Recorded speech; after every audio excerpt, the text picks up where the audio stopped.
Hello students, today we are going to learn the concept of international management.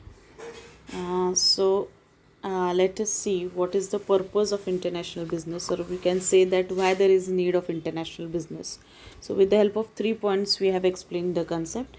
International business and trade do exist because uh, there are consumers for foreign products. People are interested in buying foreign products and more than domestic products, and therefore these are the three reasons why international business is required by any of the country. So the first one is availability. So every country is having its own capability, its own ability in respect of its natural resources or other resources. So some of the countries may be rich in natural resources while others may be lacking them. So there are certain natural advantages for each of the country which develop some of its capabilities, and each country has the ability to produce due to the availability of ready resources and its typical environmental or geographical benefits which it gets naturally. So that is one of the factor, that is availability of certain resources. Some countries, as I said, they may be rich in natural resources. So this is the factor. And then second one is cost. The production cost of various goods and services do require combination of inputs like material, labor, skill, funds, machinery and equipments, power, suitable land, etc. So for different complicated reasons, the cost of these inputs varies from one country to another, and these input cost differences the influences the decision as to where goods and services are to be produced cheaply, because every country or every company tries to select a country where all these inputs are cheap, their production cost is lower. That is the that benefit they want to get, and therefore they look for the country which is having in which the cost of all these factors which I mentioned now is cheap, so that your production cost would be lower. And the third one is comparative advantage. Now this is there is always a comparative advantage between two countries in uh, as far as its production is concerned, so producing certain types of goods and services. When an individual firm or a country uses its resources to specialize in production of those goods and services which are more productive and profitable than in producing according to comparative advantage. So in some countries, therefore certain countries industries develop more efficiently than others. So if you compare the cost, availability, then you can find out that some countries are much better than others. So that is the reason why we should go for international business or international trade, we can call. So these are the three reasons for the same. Then we are going to see what are the challenges for multinational companies. Multinational or MNCs are the vehicles for international business. They are called as multinational because their functions and operations are spread all over the nations. That means a number of nations are more in many of the countries. So most of the international business is conducted by MNCs, and these MNCs operate at global level. And the kind of advantages they offer are: the first one is huge capital investment.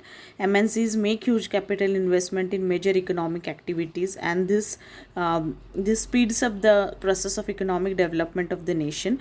MNCs are giant firms because they are financially very sound, therefore they have that ability to make huge capital investment, so which accelerates the growth of economic development of any country. Then the second one is variety of products and services. The people in the host country, because of MNCs, enjoy variety of products and services and facilities due to MNCs in their country. The domestic companies may also get an inspiration or motivation from these MNCs, and they may expand its production activity horizontally or vertically. So they are a good source of inspiration. Then next is more jobs. Of course, if you are having MNCs in your country, it offers more jobs to people. In fact, MNCs have a positive impact on direct and indirect employment. They expand the scope and develop opportunities for self employment as well. Then the next point is best utilization of skills. Of course, MNCs know how to make best utilization of pool of skills of host country. The attention to skill development in host country is the result of combination of multiple factors, amongst which the entry of MNCs is a major one. So it makes use of skills, resources of that country, host country. So that is beneficial for the country. Next is use of advanced technology. Now MNCs bring the state of art technology to do their business, and this provides an impetus for technological development in the host country. They use latest technology to enhance their operational efficiency, and they have thirst on technological upgradation. This educates the domestic companies to recognize the importance of development and utilization of modern technology. The next is it improves international relations. Uh, you know, uh, MNCs employ qualified, skilled, trained labor force, so they demand for training, retraining, education, which increases in host country, and that is the positive effect on economic development. Also, MNCs produce a large variety of quality products, which increases the standard of living of people in the host country. Also, they play a very significant role in improving and smoothing the international relations among different nations. Friendly, cooperative, and cordial international relations and fostering the world peace are the socio-political advantages of global business and multinationals.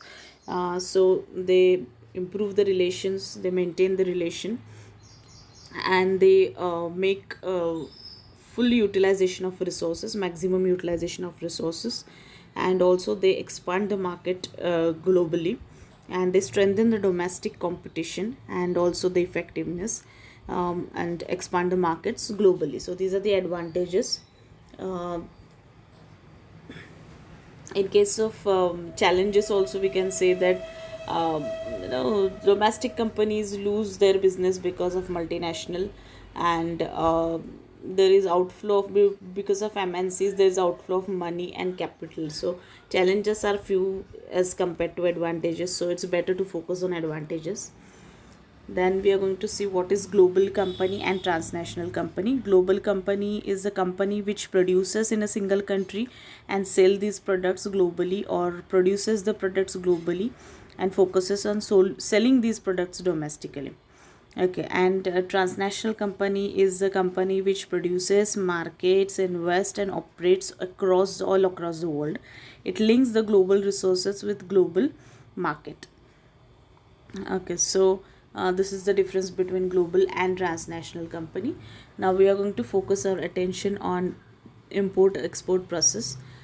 So this is a process is a systematic procedure which is to be followed for gaining credit worthiness international markets. So one by one we are going to see that how is the import export procedure, how it works.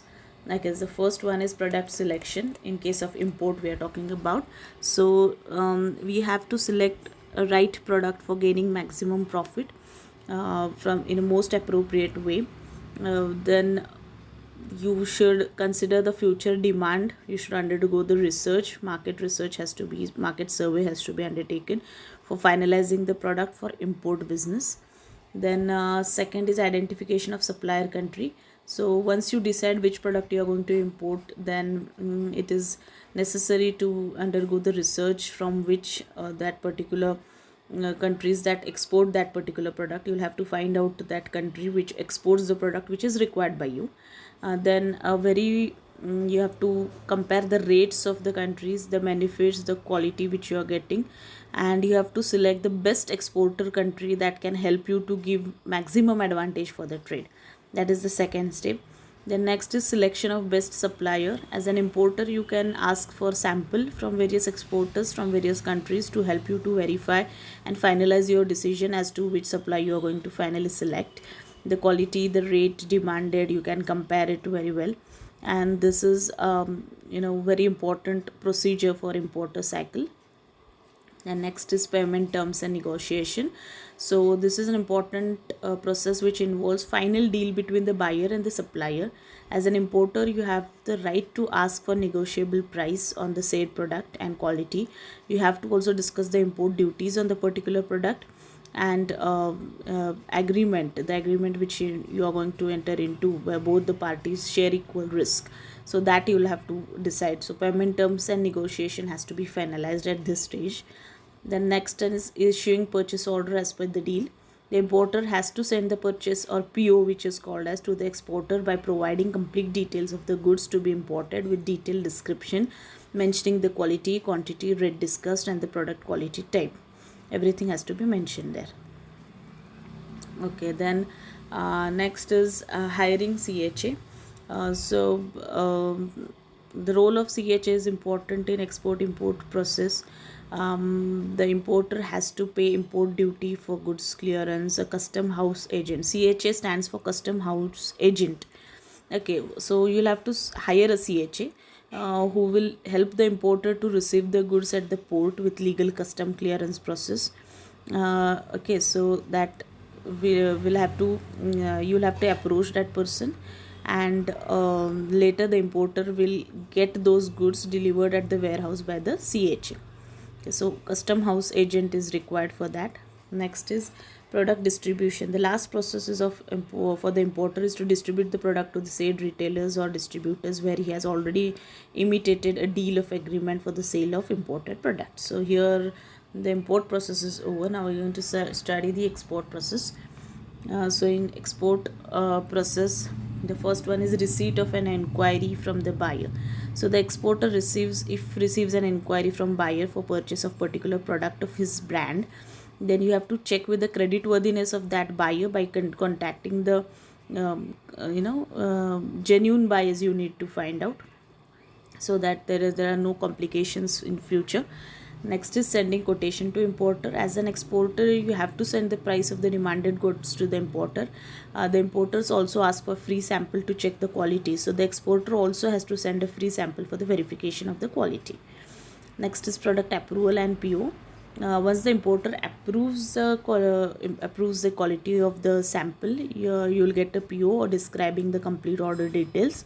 You must read the PO carefully for moving further with the payment terms. So purchase order you will be getting at this stage.